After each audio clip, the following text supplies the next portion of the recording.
Mais um dia respondendo perguntas, dessa vez perguntas que vocês fizeram aqui no YouTube, portanto eu cito o nome de vocês. Quando eu faço pelo Instagram, se você ainda não me segue, @VictorFontanatel, dá uma seguida lá, porque eu abro caixinha pelo menos uma vez por semana e umas 10 daquelas perguntas eu trago pra cá, pro YouTube, para responder de maneira mais longa, mais estendida. Ou você pode deixar as suas perguntas aqui neste vídeo, que eu tento respondê-las aqui mesmo nesse canal. Quando eu pego do YouTube, eu menciono o nome de quem mandou a pergunta. No Instagram, eu mantenho a sua pergunta anônima.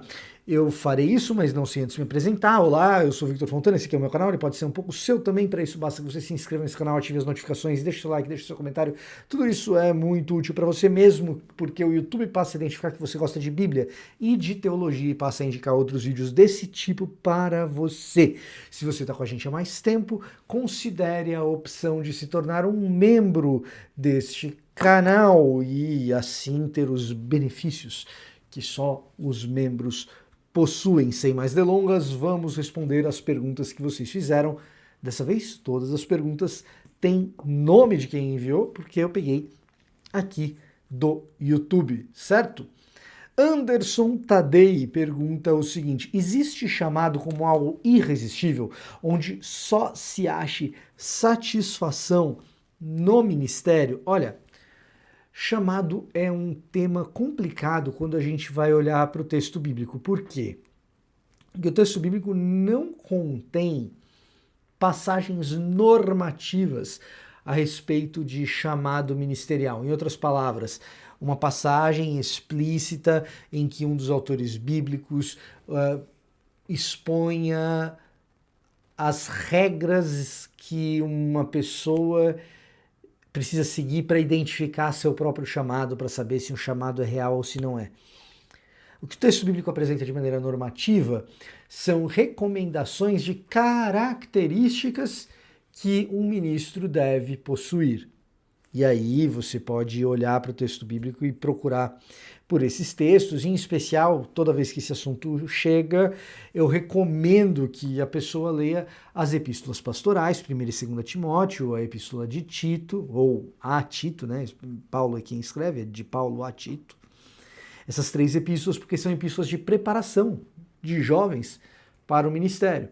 E aí, se você identifica naquelas características ali de Timóteo, de Tito e mesmo dos presbíteros que estão ali sendo descritos, sinal que você tem as características de alguém que está apto ao ministério. Agora, se você de fato teve um chamado, ao olhar para o texto bíblico, o que a gente encontra na verdade são narrativas de pessoas tendo chamado, em especial profetas. E profetas esses que muitas vezes têm dificuldade em atender a esse chamado. Isso acontece com Jeremias, isso acontece com Jonas.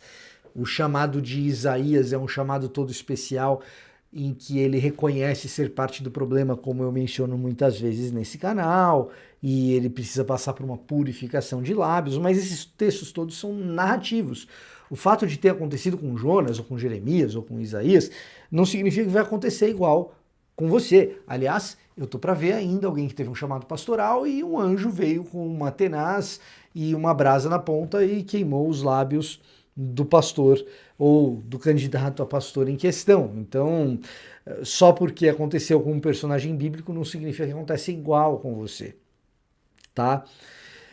Dito tudo isso, a pergunta é: existe um chamado sobrenatural toda vez que alguém é indicado para o ministério? Não me parece que haja suporte no texto bíblico para isso. Agora, se você é vocacionado para o ministério, tem as características para exercer o ministério, já teve vontade de estar no ministério e a sua comunidade identifica essa vocação ministerial, eu diria que não por texto bíblico nem por espiritualidade, mas meramente por lógica, você sempre vai ficar insatisfeito enquanto você não estiver exercendo essa vocação. Isso não significa que você só estará satisfeito porque existe um decreto sobrenatural sobre você que não atendeu o chamado. Não é disso que nós estamos falando, mas é natural que se você olha para o texto e no texto você se reconhece como alguém que tem as características necessárias para ser um pastor, para ser um pregador, para ser um missionário, a sua comunidade diz isso para você e por algum motivo você acaba indo fazer outra coisa, lá no fundo, na tua cabeça, você vai ficar o tempo todo se questionando se você está onde de fato você deveria estar. Não sei se eu te respondi, Anderson, mas essa é a minha percepção a respeito do tema que você trouxe. Igor Yama traz uma outra pergunta mais longa. Não costumo responder perguntas longas assim, Igor. Vou fazer uma exceção para você. Eu sei que muitos, para adquirir conhecimento, precisam pagar para adquirir, seja cursos, mentoria, faculdade, etc. Porém, hoje em dia, parece que não acessamos mais ninguém de forma orgânica. Exemplo, um pastor estava vendendo um curso, mandei mensagem no direct e até áudio ele me enviou. Depois que comprei, aliás, valeu a pena o conteúdo. Eu tinha uma dúvida genuína. Ele visualizou e nem sequer respondeu. Sei que vocês têm relevância na internet, recebem muitos directs, mas às vezes a impressão que tenho é que só temos acesso hoje em dia a alguém se eu comprar o curso dela. Parece, de certa forma, só celebridades gospel. Igor, tem muita coisa para desempacotar aqui, tá? Eu não sei quem é o pastor em questão que você comprou o curso. E eu não sei como responder a essa pergunta sem parecer alguém que está dando uma bronca. Porque efetivamente eu não estou dando uma bronca, mas deixa eu começar pelo começo. Sim, existe uma cultura da celebridade gospel, ponto. E essa cultura da celebridade gospel, ela é mais percebida quando você tem uma personalidade de internet. E essa personalidade de internet, ela é uma coisa nas câmeras, ou no texto, ou no Instagram, ou no Twitter, ou em qualquer um desses lugares, e é outra pessoa na vida particular, ou pior, na vida ministerial. Então você tem ali um ícone de plástico, que, a exemplo dos fariseus, que Jesus tanto criticava, ou dos mestres da lei, exigem do povo coisa que eles mesmos não fazem, porque eles estão ali na internet fazendo um teatro. Tá? Isso é uma coisa. Outra coisa é gente de verdade, gente real, pastores reais, que decidem abençoar gente para além da igreja na qual ele congrega, usando a ferramenta da internet e alcançar um número maior de pessoas e abençoar a igreja brasileira de maneira geral. Se você quer saber se aquela pessoa é orgânica e ter acesso àquela pessoa, vá à igreja daquela pessoa e seja membro daquela igreja e pergunte se essa pessoa é acessível. Quando termina o culto, essa pessoa, esse pastor, vai para uma salinha atrás do púlpito, ou ela vai cumprimentar o povo, ou ela conversa com as pessoas. Agora, tem uma questão matemática. Se o que você quer é a atenção na internet de uma pessoa que tem milhares de seguidores, centenas de milhares de seguidores, amigo, assim, difícil, sabe? Não dar bronca. Não tô dando. Mas, poxa vida, é complicado isso. E aí eu posso falar por mim. Eu tento responder todo mundo na medida do que eu sei também. Então, às vezes a gente visualiza a mensagem, mas também não sabe responder e não responde. Às vezes visualiza e esquece.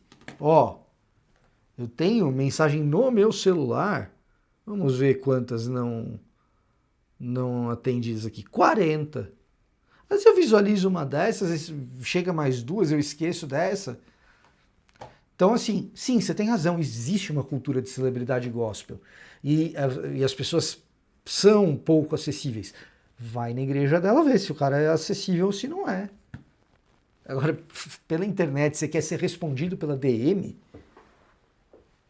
Pô, Igor, você é mais inteligente do que isso, vai.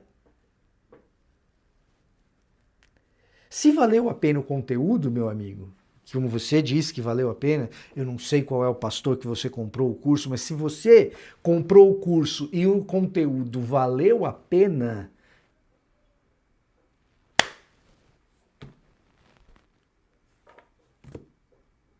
fica difícil às vezes, sabe? Outra coisa, não vou falar para todos os pastores da internet, tá? Vou falar por mim, vou falar pelo Paulo On, vou falar pelo Dois Dedos de Teologia. Você quer ter acesso à teologia? Se você pegar esses 3 canais, você vai ter mais de 2.500 vídeos para assistir. É vídeo que, se você assistir um vídeo de teologia por dia, você vai ter 3 anos, 6 anos. Cara, você tem 10 anos aí de educação teológica para gratuito, sem pagar curso nenhum.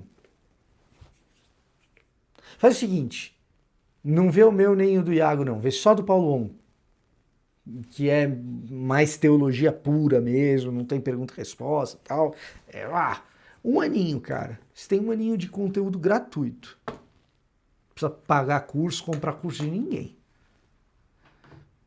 Tá? Então, assim, às vezes eu acho que as expectativas estão nos lugares equivocados. Se você quer saber se existe cultura de celebridade gospel, eu estou te dizendo, existe. É lamentável. Mas você não descobre isso na internet, você descobre isso na igreja local da pessoa.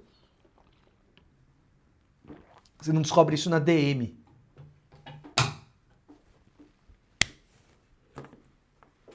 Igor, eu tenho certeza que você é mais inteligente do que isso. Tá? Então, esse é o meu comentário a esse respeito, Igor. Peguei muito pesado com você? Tô te fazendo um elogio, tô dizendo que você é mais inteligente do que esse comentário, tá? Não me entenda mal. Beleza? Renato Lopes pergunta: Victor, você acha que estamos formando crianças intelectualmente burras pelo fato dos pais deixarem seus filhos horas assistindo desenhos com mensagens infantilizadas e bobinhas? Cara, essa pergunta vem por causa do meu vídeo sobre Tolkien e Branca de Neve e Walt Disney. Por que Tolkien odeia Branca de Neve e Walt Disney? Se você quiser assistir esse vídeo, é um dos bons vídeos que eu gravei recentemente. É um dos vídeos que eu acho que ficou legal. E algumas pessoas ainda confundiram o argumento central daquele vídeo em questão, então vale a pena retomar, e inclusive respondendo o Renato Lopes aqui. Qual que era o argumento central daquele vídeo? É que o Tolkien não gostou de Branca de Neve, a versão original de 1937, ele assistiu no ano seguinte, 1938. Porque ele acredita que Branca de Neve esvaziou o sentido de usar um conto de fada, uma história de fadas. No ensaio dele sobre histórias de fadas, que eu vou deixar o livro no qual está esse ensaio, um livro que contém esse ensaio, na descrição aqui, caso você queira aprender sobre a teoria de Tolkien, que Tolkien não é somente um escritor, ele é um acadêmico, ele é um crítico literário de primeiríssimo escalão, professor de Oxford, onde ele conheceu C.S. Lewis e cultivou a amizade com C.S. Lewis. O que Tolkien está dizendo é o seguinte: quando a gente escreve uma história de fadas, um conto de fadas, ele tem que ser compreensível para que uma criança leia até o final e entenda mais ou menos aquilo que aconteceu ali, mas você deve escrever pensando em um adulto, para que um adulto leia e não leia como se fosse uma história de criança. Quando isso acontece, a criança cresce com o conto, e ao crescer com o conto, ela é capaz de, ao longo do tempo, perceber mais detalhes e mais nuances, mais ambiguidades, e aquilo se torna, quando ela é adulta, em história de adulto. E eu faço naquele vídeo um paralelo com o texto bíblico. O texto bíblico a gente ensina para a criança, mas na medida em que a criança ela vai envelhecendo, se ela de fato ler as histórias do texto bíblico no texto bíblico, ela vai se deparar com um grau muito maior de ambiguidades, de temas, de profundidades, de questões essenciais da alma e do relacionamento entre pessoas, etc, etc, etc. E aí vem a pergunta do Renato Lopes. Estamos falando de crianças intelectualmente burras pelo fato de deixarem seus filhos assistindo horas de desenhos com mensagens infantilizadas e bobinhas. O problema de Branca de Neve é que é infantilizado e do resto da Disney também. E aí eu faço um apelo que bons teólogos precisam fazer um detox de Disney, porque o risco que a gente corre é interpretar o texto bíblico como Disney trata os seus personagens. E aí alguns imaginaram que eu estava fazendo uma crítica à superficialidade da Disney, e aí falam, não, mas espera aí, tem o tema central de Rei Leão, o Aladdin, são personagens mais densos e tal. Eu não estou nem aí para a densidade do desenvolvimento do personagem Aladdin ou do Simba. A questão é que com 10 anos de idade, eu assisti Rei Leão na época que saiu, acho que eu tinha uns 10 anos de idade, né, quando assisti Rei Leão, na época que saiu para o cinema. Vi o filme, entendi o filme com 10 anos de idade e depois, mais velho, assistindo o filme de novo, não se acrescenta nenhuma camada sobre os personagens. Eles têm lá alguma profundidade, mas não tem temática adulta, não é um desenho escrito pensando em um adulto. E o texto bíblico é. Por isso que no texto bíblico tem massacre, por isso que você lê Lamentações de Jeremias e você encontra algo como mães de coração puro durante o cerco de Jerusalém cozinharam seus próprios filhos para poder comer. O texto bíblico não é fofo, não é uma história infantil. E aí às vezes a gente lê o texto esperando aquelas coisas da Disney. Então eu não estou criticando, não estou dizendo que uma coisa é profunda, outra é superficial. Estou dizendo que uma coisa é de adulto e outra é de criança. É diferente. Tá? E aí vem a pergunta, a gente está formando crianças intelectualmente burras por causa da Disney? Não. Nós já formamos adultos burros por causa disso. As crianças de hoje, elas estão burras, e cada vez mais, por causa desse dispositivo aqui. Por causa da quantidade de horas na frente da tela. E se você quiser literatura a respeito, eu recomendo Sherry Turkle, tá? Vou procurar colocar aqui na descrição também. Mas quem foi disneyificado já é adulto. E aí eu tenho uma dificuldade enorme de explicar para alguém que José é uma figura idealizada no livro de Gênesis, mas que erra. E aí vem um cara e escreve nos comentários, você está aderindo ao Marcos Botelho. Não, o Marcos Botelho aprendeu isso comigo. E qualquer comentarista de Gênesis de literatura técnica. Não só comigo, que eu também não sou nenhum gênio. É simples. Leia Gênesis capítulo 47, você vai ver lá José instituindo a escravidão por dívida. E mais, favorecendo a classe sacerdotal egípcia, que adora outros deuses. Classe sacerdotal essa da qual faz parte o seu sogro. Não é muito difícil. Não é muito difícil. Mas se torna difícil se tudo que a gente sabe é dividir o mundo entre heróis e vilões. Tem que fazer um detox de Disney, galera. Não tem saída. Para ler Bíblia e entender, tem que fazer detox de Disney. E isso não é sobre as crianças, é sobre você, que já é adulto, que cresceu nessa cultura. Eu gosto.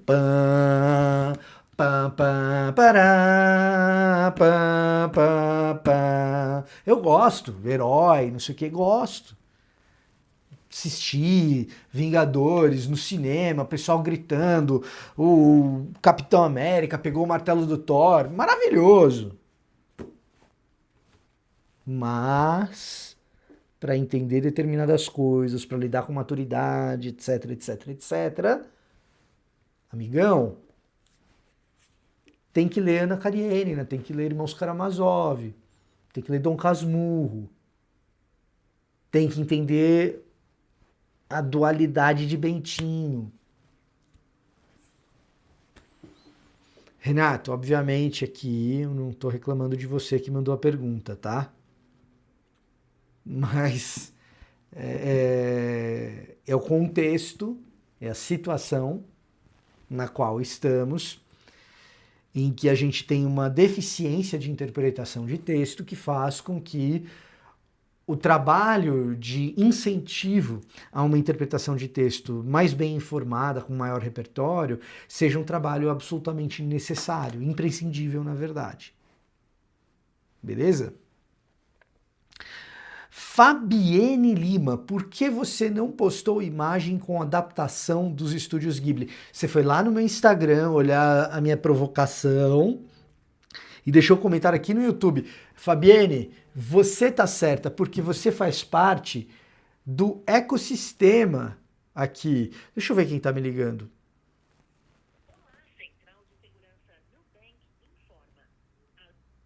É golpe.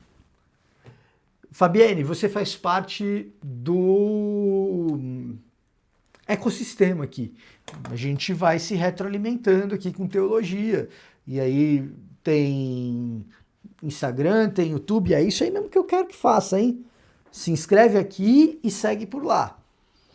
Por que você não adaptou? Por que eu não fiz fotinha de... eu tô com Akira Kurosawa na cabeça, não é Hayao Miyazaki. Por que eu não fiz fotinha adaptada pelo Hayao Miyazaki no ChatGPT para botar no meu Instagram? Cara, pelo seguinte, quando você olha para a obra do Miyazaki, ela é uma obra que valoriza a descoberta do sentido, da humanidade nas relações interpessoais. Pega, por exemplo, o serviço de entrega da Kiki, que eu acho que eu vou deixar inclusive aqui na thumbnail. O serviço de entrega da Kiki é uma história que conta uma menina chegando na puberdade e deixando a sua vila, e ela é uma bruxinha, para ir conhecer o mundo com outras pessoas. E é a história do amadurecimento dessa menina quando ela se coloca em contato com o mundo externo, de fora da vila dela. E ela monta um serviço de entrega, porque ela tem uma vassoura que voa e, portanto, ela pode fazer um serviço de entrega. É um filme muito legal mesmo, no qual a gente percebe a interação do interno com o externo, a pessoa que estava restrita a um contexto cultural, quando ela é colocada num contexto cultural mais amplo, e aí o Miyazaki valoriza esse aprendizado a partir do contato com outras pessoas, também valoriza as questões da tradição e como as questões tradicionais enchem a vida de sentido. E então a obra do Miyazaki é uma obra que faz com que a vida tenha sentido nas relações interpessoais. Isso se reflete na maneira dele produzir arte. Então os estúdios Ghibli sempre tiveram pouquíssima computação gráfica adicionando elementos para a arte dos seus filmes. Você pega um serviço de entrega da Kiki, que é do final da década de 80, e você pega a Viagem de Chihiro, do começo dos anos 2000, e você vai olhar os traços, as cores, o tratamento, é muito parecido. Por quê? O jeito de fazer arte reflete esses valores que estão no roteiro dos filmes.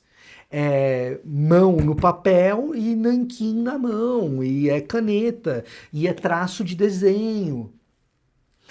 E exatamente por isso, quando você olha para o Instagram e vê esses desenhos japoneses, mesmo sendo produzidos por inteligência artificial, a impressão que eles passam é de desenho desenhado com a mão mesmo.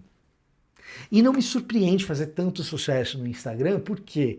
Porque a valorização dos estúdios Ghibli é dessa interação humana e da expressividade das emoções nos encontros. Então, quando você pega uma foto de família e coloca um filtro, vamos dizer assim, de inteligência artificial que transforma aquilo em Estúdio Ghibli, que transforma aquilo em Miyazaki, se você tem uma criança sorrindo, no desenho vai ter toda a expressividade facial de uma criança sorrindo com toda a felicidade.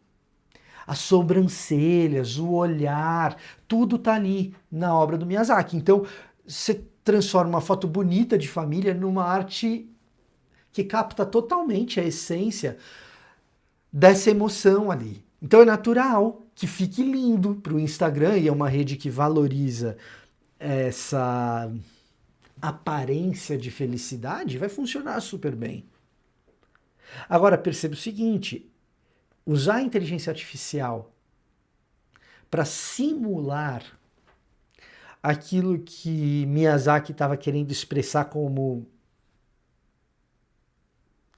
que tem mais valor, que é o real, é o orgânico, é a contramão do que Miyazaki está propondo, sabe?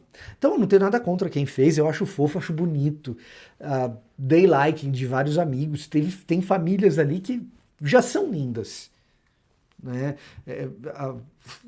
Cara, Paulo e Lídia, quem conhece, conhece. Eu vou falar alguma coisa dessa família? Precisa de Miyazaki para fazer essa família ficar bonita? Não precisa. Mas com Miyazaki, então, meu Deus. Então não tenho nada contra quem fez, não. Mas eu não fiz. Eu não fiz porque eu acho que o Instagram é muito design para pouco design, tá?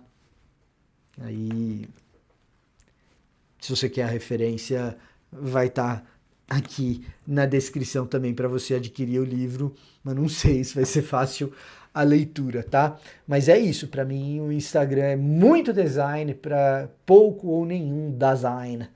E aí eu preferi não sucumbir à tentação de transformar uma arte da minha família em Miyazaki.